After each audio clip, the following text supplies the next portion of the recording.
Existe un número en la historia maya que los arqueólogos llevan décadas intentando explicar. No es una fecha, no es una medida arquitectónica. Es simplemente el último año registrado en cualquier inscripción del período clásico de toda Mesoamérica. El año 840 de nuestra era. Y ese número no aparece en Palenque, ni en Tikal, ni en Copán. Aparece en Toniná, una ciudad enterrada en las montañas de Chiapas que durante siglos fue ignorada por la arqueología oficial, catalogada como secundaria, periférica, menor. Y resulta que esa ciudad menor fue la última en hablar, la última en dejar constancia escrita de que algo o alguien todavía gobernaba. Después de ese año, el silencio es absoluto en toda la región. Lo que los arqueólogos del Instituto Nacional de Antropología e Historia descubrieron cuando finalmente comenzaron a excavar con seriedad este sitio, no solo cambió la comprensión de Toniná como ciudad, cambió la comprensión del colapso maya como fenómeno civilizatorio. Y lo que encontraron dentro de una pirámide que nadie sabía que existía con esas dimensiones puede ser la clave para entender por qué ese número, 840, fue el último que alguien se tomó la molestia de registrar. La zona arqueológica de Toniná se encuentra a unos 10 kilómetros al este de Ocosingo, en el estado de Chiapas, enclavada en un valle de niebla constante a más de 900 metros de altitud, en la frontera entre las tierras bajas mayas y las montañas del altiplano central. El paisaje es húmedo, verde oscuro, a veces opresivo. Las lluvias en la región son copiosas durante 6 meses al año, y esa humedad persistente fue durante siglos la mayor enemiga de los investigadores. Los edificios cubiertos por maleza tropical se confundían con colinas naturales. Precisamente esa confusión fue lo que mantuvo a Toniná fuera del mapa académico durante tanto tiempo. Los primeros exploradores occidentales que llegaron al sitio en el siglo XIX, entre ellos el estadounidense John Lloyd Stephens y el arqueólogo alemán Franz Blom, quedaron impresionados por las esculturas dispersas en el terreno, pero calcularon mal las dimensiones reales de la ciudad, porque lo que veían no parecía una pirámide, parecía un cerro muy pronunciado, cubierto de vegetación, con algunas terrazas visibles y muchos montículos irregulares alrededor. Solo el trabajo sistemático del arqueólogo Juan Yadeún Angulo, investigador de la Dirección de Estudios Arqueológicos del INAH, comenzaría a revelar la verdad. Lo que Yadeún y su equipo descubrieron a lo largo de décadas de trabajo en Toniná desafía la intuición. La estructura principal del sitio, la Gran Acrópolis, no es un cerro con templos encima. Es una pirámide construida casi en su totalidad por los arquitectos mayas. Una construcción artificial que alcanza 75 metros de altura sobre la plaza central y 320 metros de fachada. Eso la convierte en el edificio prehispánico más alto de México, superando por 10 metros a la célebre Pirámide del Sol de Teotihuacán.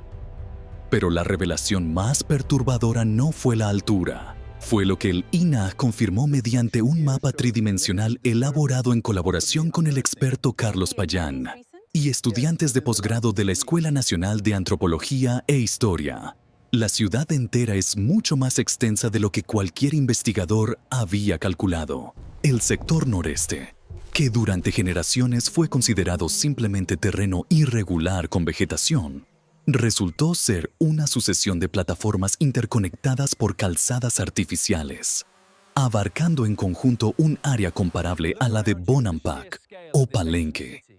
Toniná no era una ciudad secundaria, era una de las capitales militares más importantes del mundo maya clásico. Simplemente nadie lo había mirado con suficiente atención. La dificultad de trabajar en Toniná es un capítulo en sí mismo dentro de la historia de la arqueología mesoamericana. El clima chiapaneco es implacable. La humedad supera el 80% buena parte del año. Los muros de piedra sufren colonizaciones constantes de microflora y vegetación parásita que deshace el mortero entre los sillares, y las terrazas inferiores están sometidas a procesos de erosión acelerada por las lluvias. El propio INAHI documentó que durante los trabajos de restauración, los especialistas tuvieron que montar un andamio de 11 niveles para acceder a todos los recovecos de la fachada y realizar tareas de estabilización. Sin embargo, paradójicamente, fue esa misma humedad y esa vegetación densa la que preservó durante siglos hallazgos que en condiciones más áridas habrían desaparecido. Stephens describió en el siglo XIX un dintel de madera de chico zapote con más de 1000 años de antigüedad que seguía intacto, sin polilla, sin rajaduras, sin pudrición. Los arqueólogos del INAH que lo encontraron nuevamente décadas después no podían explicar del todo el mecanismo de conservación. Simplemente estaba ahí. El nombre original de Toniná en lengua tzeltal significa literalmente casa de piedra, y esa denominación no es casual. En el universo conceptual de sus constructores, las piedras no eran solo material de construcción, sino entidades con vida propia. Los templos nacían cuando eran inaugurados, y nacían mediante derramamiento de sangre. Según las inscripciones recuperadas por Yadeun, esta dimensión violenta de Toniná no es una interpretación moderna. Está grabada en más de 300 textos jeroglíficos distribuidos por toda la Acrópolis. Una concentración de escritura maya que no tiene paralelo en ningún otro sitio de Mesoamérica. Esos textos cuentan una historia que los arqueólogos tardaron en comprender en su totalidad, porque asumían que Toniná era un sitio menor. Cuando finalmente descifraron la narrativa completa, lo que emergió fue el relato de una ciudad-estado que, durante más de 2 décadas, libró una guerra total contra Palenque, el centro cultural más refinado del mundo maya, y ganó. La guerra comenzó en el año 687 de nuestra era, con una afrenta que los monumentos de Toniná registran con inusual detalle. Las fuerzas de Kinich Kambajlam II, primogénito de Pakal el Grande y heredero de Palenque, invadieron el territorio de Toniná, tomaron prisionero al gobernante local, Yuknom Wahiwal, y lo sacrificaron. Según Yadeun, ese acto no fue solo una victoria militar, sino un trauma civilizatorio para Toniná. Las inscripciones registran que tras la derrota, los propios habitantes destruyeron y enterraron la iconografía de sus templos, particularmente los 6 marcadores del juego de pelota en forma de cabezas de serpientes celestes, símbolos vinculados con el cosmos y los señores de la luz. Destruyeron sus propias imágenes sagradas porque esas imágenes habían presidido una derrota. Era un acto de vergüenza ritual codificado en piedra. Lo que ocurrió un año después de esa derrota es uno de los episodios más singulares de la política maya clásica.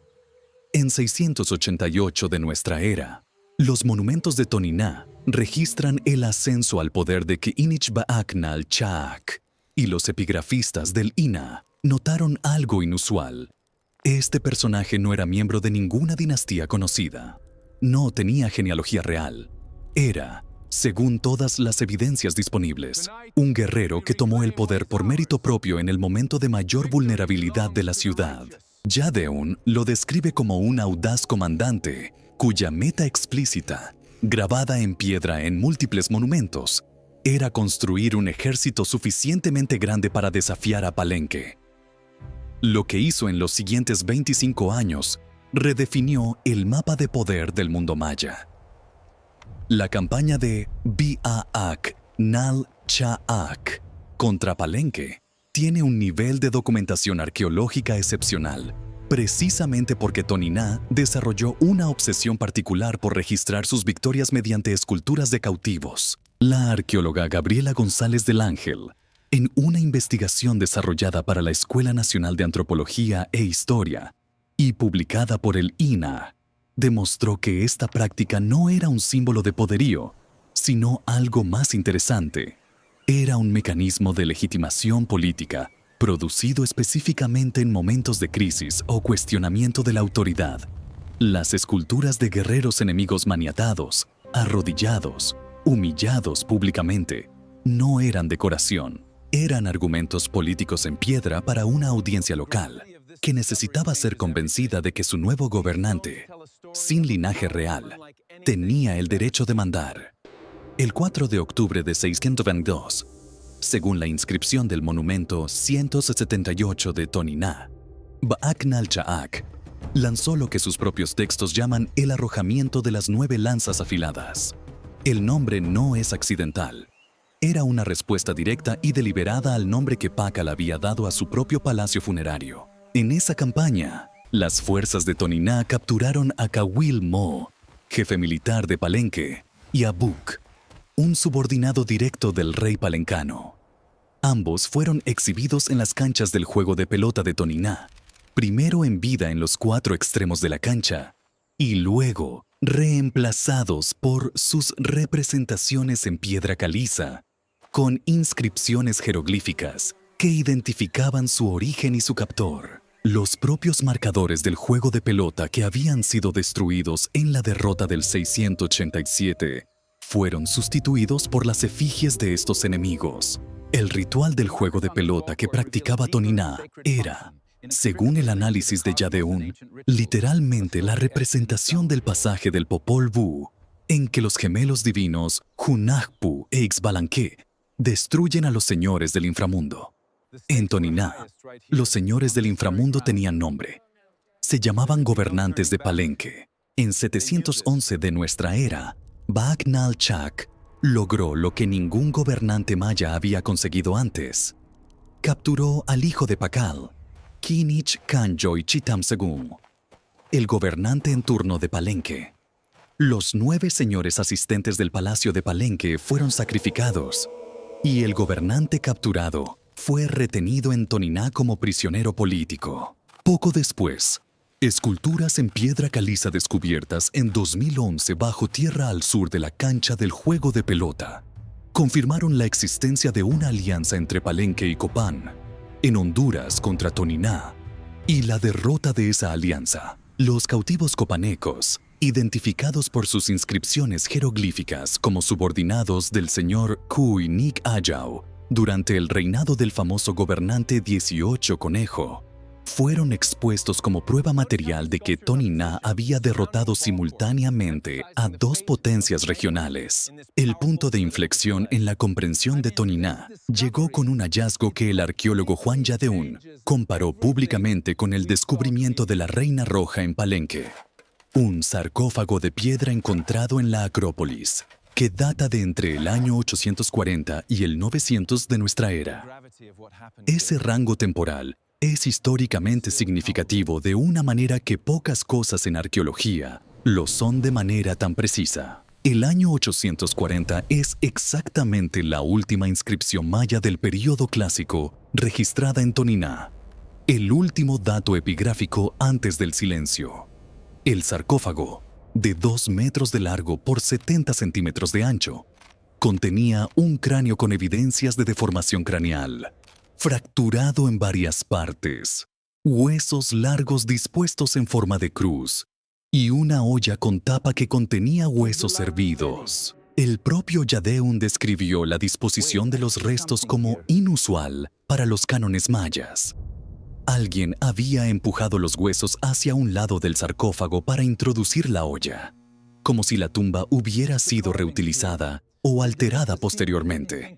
Las características del sepulcro, según el investigador, corresponden a un estilo tolteca, no maya clásico, y eso abre una pregunta que la arqueología lleva más de una década intentando responder con rigor científico. El sarcófago de Toniná no es solo un enterramiento, es un documento sobre el colapso. Lo que Yadeun propone, basándose en los objetos de cerámica de otra cultura hallados en la tumba, es que tras el declive del poder maya en Toniná, alrededor del año 840 a 900, la ciudad fue ocupada por un grupo diferente con influencia tolteca, procedente probablemente del altiplano central, de la región Puebla-Tlaxcala o de la costa del Golfo, vinculados con Tula, no como invasores que destruyeron la ciudad de manera violenta, sino como una nueva ola de ocupación que utilizó las estructuras existentes. Abrió algunas tumbas para extraer objetos mayas y colocó sus propias ofrendas. Esta interpretación desafía la narrativa convencional del colapso maya como abandono repentino. Lo que sugieren los hallazgos de Toniná es una transición compleja, con actores nuevos que llegaron cuando el poder antiguo ya había cedido. Y las inscripciones de Toniná fechadas entre 903 y 910 de nuestra era, que muestran ya una influencia tolteca clara en los estilos escultóricos, sostienen esa hipótesis desde la epigrafía. El mural de la muerte de Toniná es, en este contexto, un documento cultural de primera importancia, modelado en estuco con 12 metros de ancho por 4 de altura, dividido en 4 áreas conceptuales. El mural fue elaborado hace más de 10 siglos y muestra soles muertos precipitándose hacia el inframundo, figuras de calaveras con deformación craneal maya, y una figura que parece sonreír mientras sostiene lo que varios investigadores interpretan como la cabeza decapitada de un señor de Palenque. La mezcla iconográfica es inusual incluso para los estándares de complejidad maya. Hay influencia tolteca en algunos motivos, referencias cosmológicas del altiplano central sobre el fin de los soles y la necesidad de sangre humana para alimentar al universo, y la narrativa guerrera tradicional de la ciudad. Yadeun describe este mural como el punto en que Toniná se alejó conceptualmente de ciudades como Palenque, que veneraban al maíz y a la ceiba como principios cosmológicos, y adoptó una visión del mundo donde la guerra era la savia del universo, no como barbarie, como teología. Lo que los investigadores esperan encontrar en los análisis bioarqueológicos pendientes es un perfil biológico del individuo enterrado en el sarcófago que permita distinguir si se trata de alguien del linaje maya clásico, de un migrante del altiplano central, o de alguna combinación que indique el nivel de mezcla poblacional durante la transición del clásico tardío al posclásico temprano. Los estudios de ADN antiguo han transformado en los últimos años la capacidad de los arqueólogos para reconstruir movimientos de poblaciones, y en el caso de Toniná, representan una posibilidad concreta de poner a prueba las hipótesis sobre quiénes ocuparon el sitio después del colapso. Si los restos del sarcófago demuestran genéticamente que el individuo enterrado tenía ancestría del altiplano central, eso proporcionaría evidencia material directa de que la transición entre el mundo maya clásico y el posclásico involucró movimientos poblacionales reales, con personas físicas desplazándose desde regiones lejanas hacia las tierras bajas mayas en los momentos de máximo colapso institucional. Eso obligaría a revisar fundamentalmente la narrativa del colapso como fenómeno puramente interno. Toniná, la ciudad que todos ignoraron por considerarla secundaria, podría ser la clave para entender uno de los enigmas más persistentes de la historia precolombina. La paradoja de Toniná es esta: fue la ciudad más violenta del mundo maya clásico, la que construyó su identidad sobre la guerra y la captura de enemigos, la que desarrolló la iconografía más explícita de la muerte y el sacrificio, la que desafió a Palenque durante 25 años y ganó. Y también fue la última en guardar silencio. El año 840 de nuestra era fue el último en que alguien en el mundo maya se tomó el trabajo de inscribir una fecha, un nombre, un evento, en piedra. Ese último acto de escritura ocurrió en Toniná, no en las grandes capitales culturales, no en las ciudades más bellas, en la ciudad de los guerreros, en la casa de piedra, en el lugar que los arqueólogos tardaron siglos en tomarse en serio. Lo que hay dentro de esa pirámide que creímos que era un cerro, todavía no ha terminado de hablar.